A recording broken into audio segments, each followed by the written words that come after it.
I listen to my words, but they fall far below. I let my music take me where my heart wants to go.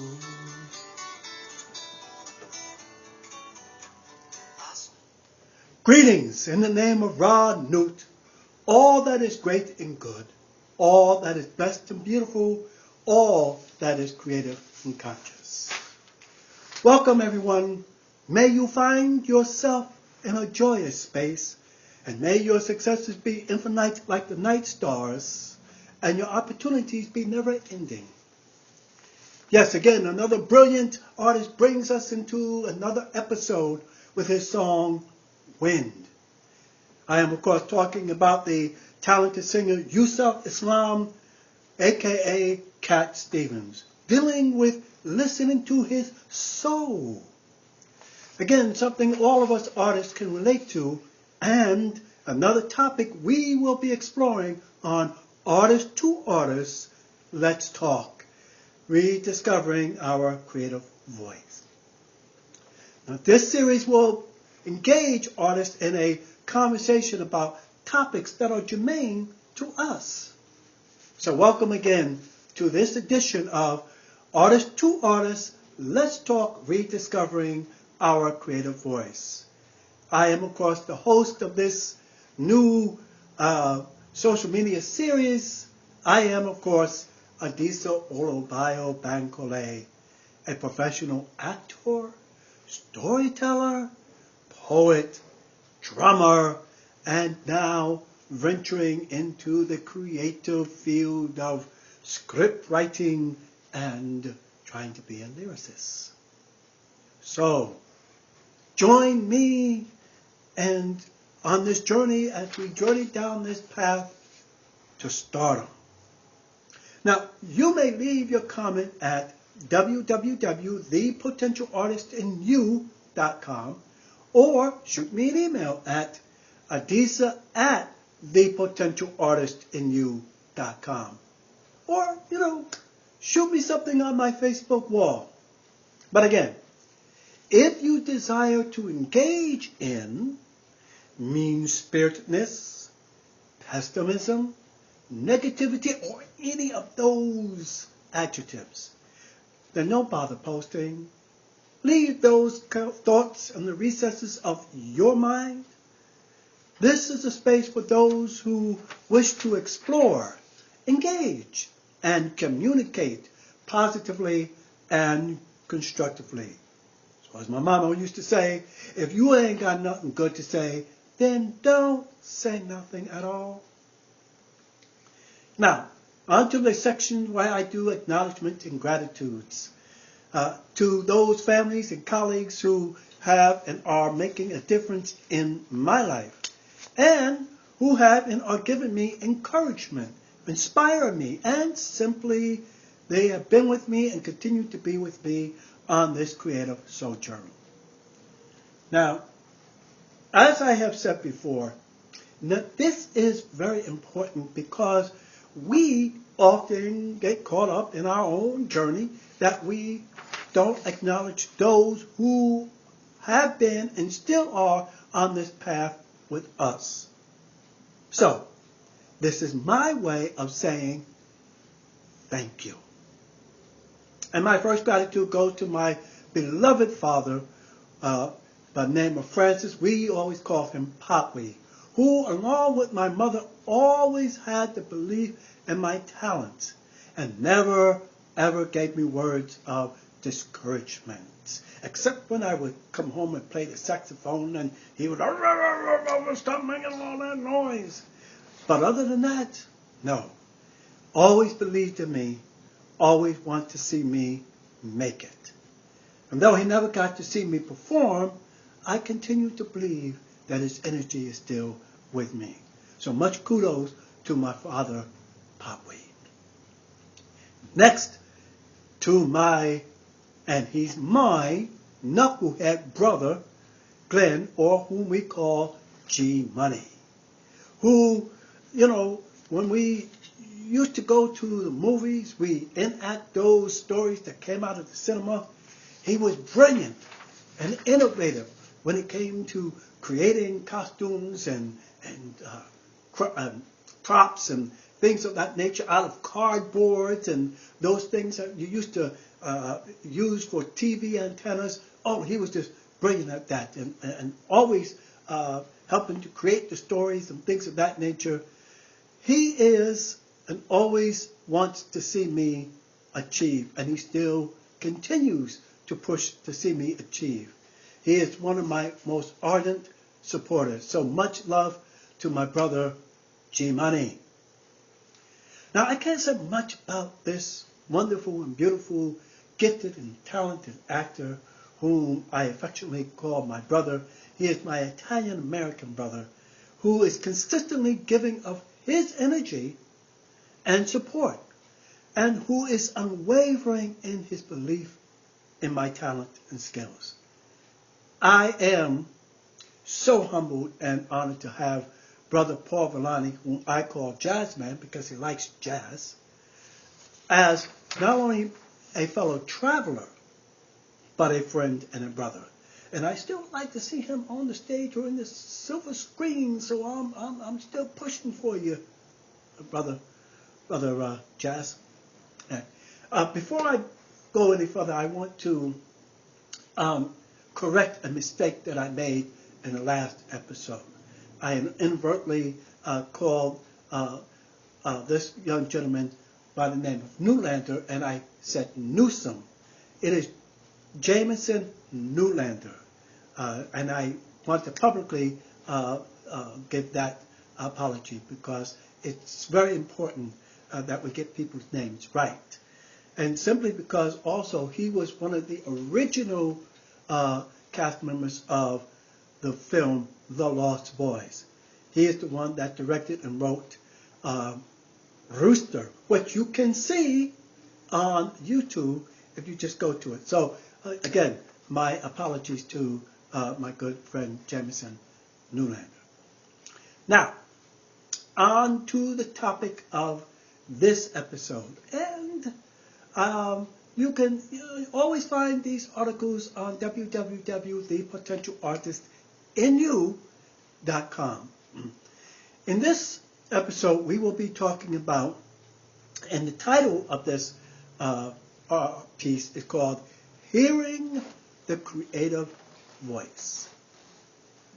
That is what Yusuf Islam Cat Stevens was singing about. His listening to the wind of his soul. This is what we try to do as artists.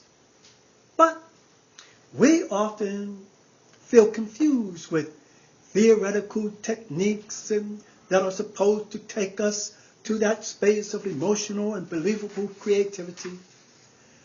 This often hampers us, creative spirit. It often hampers the creative spirit to move with grace and become energetic with our artistic expression. For instance, those of us in the acting world tend to get caught up in the various forms of acting methods and techniques that we tend to overguess our own potential. We get caught up with Stanislavski and Grotowski and Meisner and Chekhov or Anne Boleyn theater games. We get caught up in that sometimes, and we don't always pay attention to us, our inner voice. This then blocks the creative spirit from hearing our own voice, our own muse. Right? We need to learn to release these creative spirits and to listen to our own voice. Again, I know I sound like I'm repeating myself. Now, I certainly am not boo-hooing technique, because technique will bring longevity to your craft. Because in the end, all creative expression are nothing more than a craft. And technique will help us, be longevity with it. When you're on the stage night after night, you're doing a part, that same role that you've been doing, or you're singing, or you're writing. It will help to give substance, and it will help to also make our profession long life. So again, technique is important. I'm certainly pointing out that we artists need to learn how to listen to that creative spirit, that voice, and become in tune to its vibration. As the actor-director Bill Duke once said, and I quote, "The actor needs to get out of the way.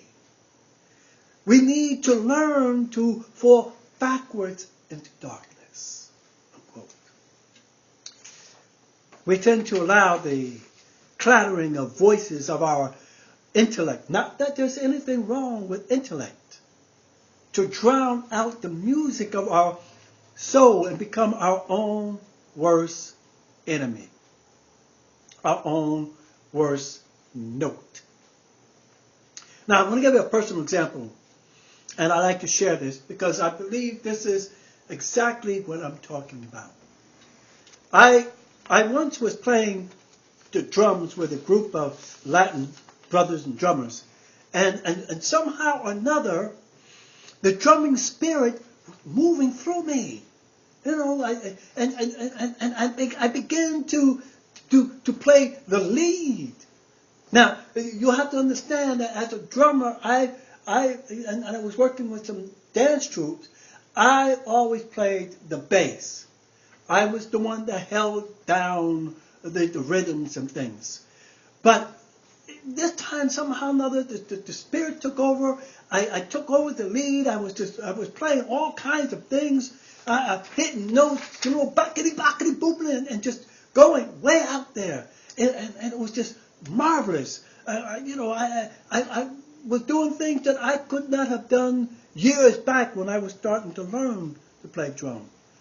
And the drummers, they were following right with me. They and my queen wife were anxiously waiting for me to take them, as Sister India Ari says, higher and higher till we reach heaven, come back down to earth and do it again. But somewhere along the way, fear. Let me repeat this. Somewhere along the way, fear took hold, and I could not let go. I could not let the spirit go. Even though the feeling was awesome. This is what I mean when I am saying, this is what I mean when I say hearing the creative voice. Because often it will allow creativity to flow and take you to places you want to go or you didn't think you could. So, when you begin to feel confusion about technique or methodologies and doubts begin to take hold, just shut it down and listen to that inner voice. Yes. Stay grounded in reality, because you don't want to get out there and then find yourself out there somewhere. We used to have a young drummer, and he was very good and fast and everything else. And one day he started playing, but he forgot about us, and he got out there and he got lost. So we had to kind of bring him back. So you don't want to do that. But you do want to let that creative voice, so that to give that artistic expression and let your soul soar beyond the realms of creativity. I hope you've enjoyed this episode. Stay tuned for the next one, which will be on what I entitled the Tootsie Syndrome. You won't want to miss that. But in the meantime, this is what I, the Solar Biobank, want you to do. I want you to keep dreaming. I want you to keep believing. I want you to keep conceiving. But most of all, I want you to keep achieving. Madasi.